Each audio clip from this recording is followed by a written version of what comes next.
Assalamualaikum warahmatullahi wabarakatuh. Apa khabar? Semua sihatkah hari ini? Okey, pada hari ini Ustazah nak bercerita tentang dakwah Nabi Muhammad. Ini ialah tajuk dalam buku teks pendidikan Islam bidang sirah. Okey, kita tengok slide ni. Belum ada ni.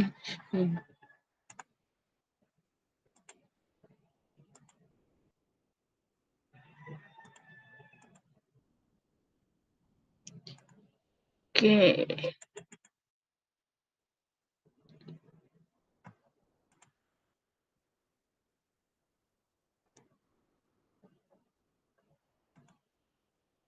Okey, dakwah Nabi Muhammad sallallahu alaihi wasallam. Dakwah ni masa mula-mula Nabi dilantik menjadi Nabi dan Rasul lah. Okey, dakwah ni bermaksud menyeru dan mengajak umat manusia untuk beriman dan taat kepada Allah serta kembali ke jalan yang benar. Ni masa ni orang tak beriman lagi lah dengan Allah. Ramai orang yang menyembah berhala. Nabi bermula start dakwah ni masa Nabi diangkat menjadi Nabi dan Rasul.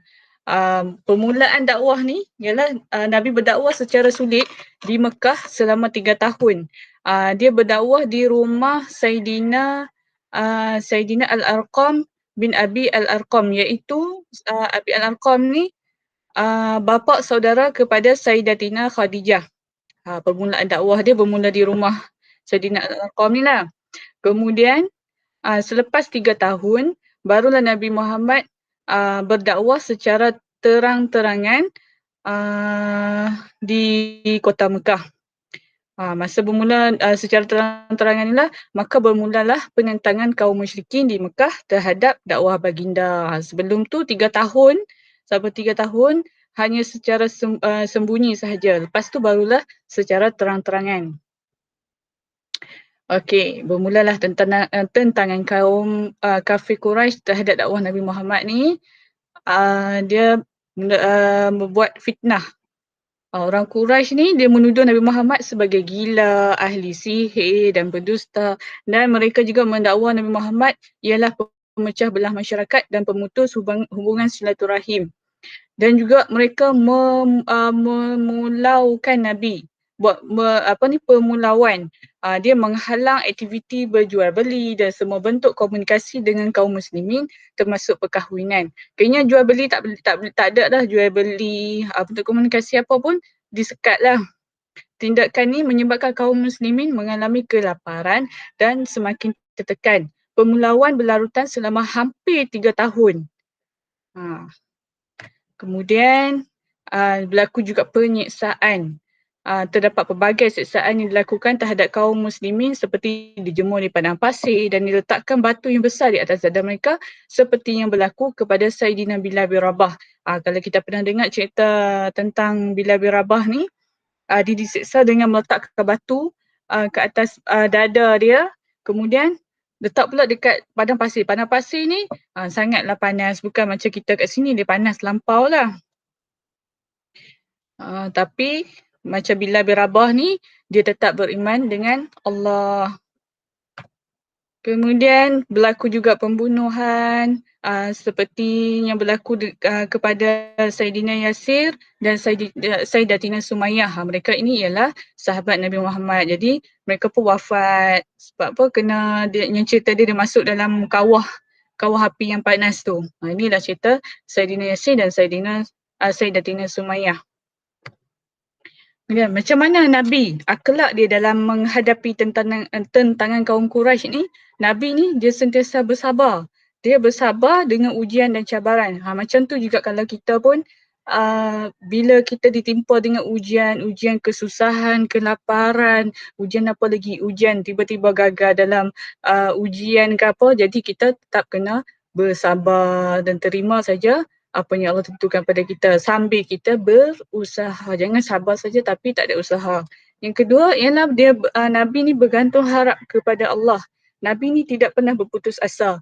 Walau macam mana pun tentangan yang Nabi dapat daripada kaum kafir Quraisy ni, tapi Nabi tak pernah putus asa. Macam tu juga kita, apa-apa yang kita nak buat, kalau kita nak mulakan sesuatu tu, mesti mulakan dengan bersungguh-sungguh dan tidak boleh berputus asa. Kita kena ambil contoh lah, contohi Nabi. Kemudian Nabi juga, kelak dia prihatin. Nabi mengutamakan kaum keluarga dalam berdakwah. Nabi dia tak pergi berdakwah kepada orang luar dulu, tapi dia mulakan dakwah kepada kaum keluarga, kaum kerabat yang rapat dulu. Macam tu juga kita dalam keluarga kita. Kalau dalam keluarga kita, kita nampak abang kita tak solat ke, nampak adik kita tak solat ke, kita mesti nasihat ahli keluarga kita. Sebab apa? Kita prihatin. Nasihat orang, abang solat lah, solat tu wajib. Itu kita kena prihatin. Janganlah dalam ahli keluarga kita, kita tak nak tegur. Tak nak bagi nasihat. Kita nasihat itu tanda kita sayang kepada ahli keluarga kita. Dan Nabi ni juga dia berjiwa besar. Nabi Muhammad sentiasa berhikmah dan tidak pernah berdendam. Dia tak pernah berdendam walaupun kaum Quraisy kafir ni, kaum Quraisy ni dia pernah buat macam-macam dekat Nabi, tapi Nabi ni dia tak berdendam. Dia sangat pemaaf. Kita pun macam tu jugalah, kena ikut macam Nabi. Berjiwa besar. Walaupun kawan-kawan kita pernah buat apa-apa dekat kita yang tak elok, yang kita tak suka, kita tetaplah kena bersabarlah. Jangan sebab dendam. Janganlah orang buat dia, aku dendam. Siap kau, nanti aku buat pula kat kau. Janganlah macam tu. Okay, kita ambil contoh hilang Nabi ni kan. Kemudian akhlak Nabi Muhammad dalam berdakwah, semasa dakwah tu, Nabi ni sentiasa bersifat optimis terhadap janji dan bantuan daripada Allah. Dia sabar. Walaupun dia seorang Nabi, tapi dia diduga diberi ujian lebih kuat daripada kita. Allah duga Nabi lebih hebat daripada kita. Walaupun dia ni kesayangan Allah. Nabi ni bukan macam kita, bukan kaleng-kaleng macam kita ni, bukan biasa-biasa macam kita, tapi Nabi ni dia percaya dengan janji Allah. Macam itulah kita pun kena macam tu, kena yakin dengan janji Allah. Nabi Muhammad ni dia menolak tawaran daripada kaum kafir Quraisy seperti pangkat, harta kekayaan dan wanita. Baginda tetap yakin dengan pertolongan Allah, meneruskan usaha dengan dakwah sehingga berjaya. Dan Nabi juga seorang pendakwah yang penyayang. Ketika Nabi berdakwah di Taif, penduduk Taif ni dia menolak dakwah baginda dengan mengusir dan mencederakan Nabi. Lalu datang malaikat, dia membuat tawaran dengan Nabi lah untuk membinasakan mereka. Tapi Nabi menolak. Nabi menolak sebab Nabi memang dia tak nak minta turun bala ke apa ke. Kalau Nabi minta untuk turun bala, malaikat boleh je buat terus masa tu. Tapi Nabi menolak dan Nabi berdoa agar mereka menerima hidayah. Tengok baiknya Nabi Muhammad ni. Dan Nabi Muhammad juga seorang yang pemaaf. Semasa peristiwa pembukaan kota Mekah, baginda telah membebaskan penduduk Mekah yang pernah melakukan kejahatan kepada baginda dan memaafkan mereka. Punyalah mulianya Nabi Muhammad. Kalau kita lah orang tu pukul kita, buat macam-macam kat kita, fitnah kita. Tak cukup lah fitnah saja. Orang tu fitnah kat kita, susah mungkin kita nak memaafkan orang tu. Tapi Nabi Muhammad ni dia sangat pemaaf. Sebenarnya macam itulah kalau orang buat kat kita apa-apa pun, kita sepatutnya menjadi seorang yang pemaaf walaupun teruk macam mana orang buat kat kita. Maafkanlah mereka. Okey, ini pula cara berdakwah. Dakwah ni dia terbahagi kepada dua. Okay, tengok. Dakwah yang pertama secara lisan dan dakwah yang kedua dengan perbuatan. Macam mana dengan lisan, dengan mulut kita ni? Macam mana kita nak berdakwah? Kita dengan memberi nasihat. Macam Ustazah kata tadi, nasihatlah abang kita kalau tak solat. Kalau buat yang tak elok, kita nasihat. Memberi tazkirah. Tazkirah ni kalau dalam bahasa Melayu dia memberi peringatan. Dalam bahasa Arab tazkirah lah. Tazkirah ni bagi peringatan. Dialog. Kita bersembang, bercakap. Sambil-sambil kita cakap, kita selipkanlah dakwah kita tu. Dakwah tu kan dia bermaksud seruan. Dan sembang tu janganlah kita tegur orang secara kasar. Tapi tegurlah secara berhikmah secara lemah lembut. Nasihat ke dialog bersembang tu sambil-sambil bersembang santai-santai, tegurlah. Cerita. Lepas tu kemudian dalam keadaan kita bercerita, boleh juga kita selitkan dakwah tu.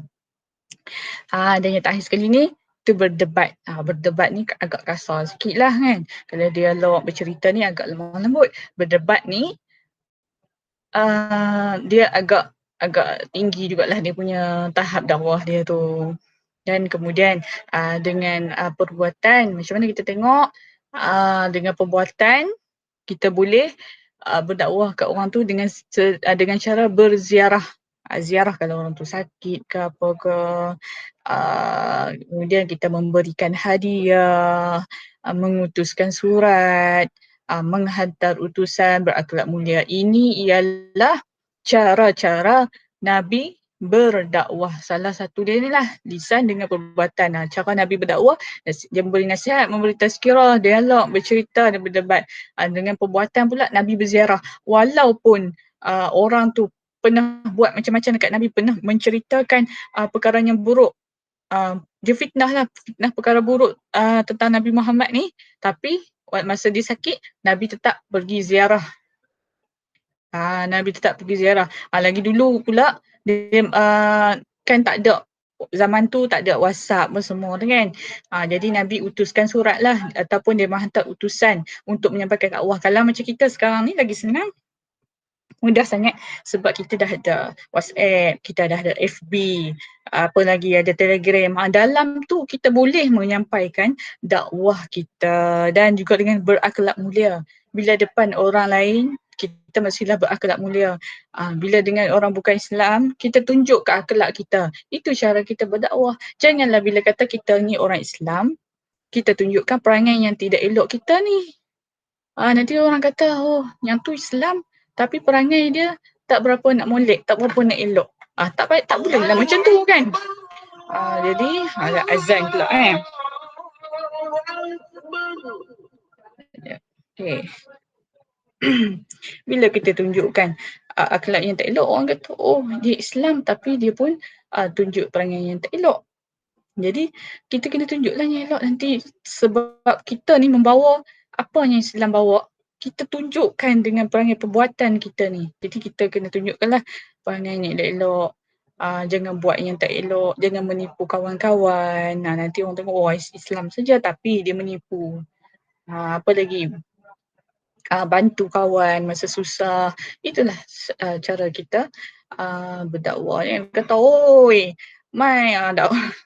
Duk ajak orang buat elok, tapi kita punya perangai tak molek. Dakwah ni bukan ini saja, kita ngajak kawan kita buat baik, itu pun dakwah. Kita nampak kawan kita buang sampah merata-rata lepas makan kat kantin, kita tegur dia, Zakwan ni kenapa buang ni, jangan buang merata-rata, itu pun dakwah. Itulah cara dia, macam-macam cara berdakwah sebenarnya. Melalui perbuatan dan melalui lisan kita boleh boleh mencontohi Nabi Muhammad SAW. Okey, dah habis. Setakat ni saja. Nanti Saza akan uploadkan soalan kepada pelajaran kita hari inilah tentang dakwah Nabi Muhammad. Sila jawab. Sila jawab soalan-soalan yang Ustazah bagi tu. Kemudian bolehlah hantar dekat WhatsApp Ustazah secara ni lah, dekat Ustazah, jangan dalam grup pula, hantar terus dekat Ustazah jawapan yang kamu buat tu. Okey, sekian, terima kasih. Assalamualaikum warahmatullahi wabarakatuh.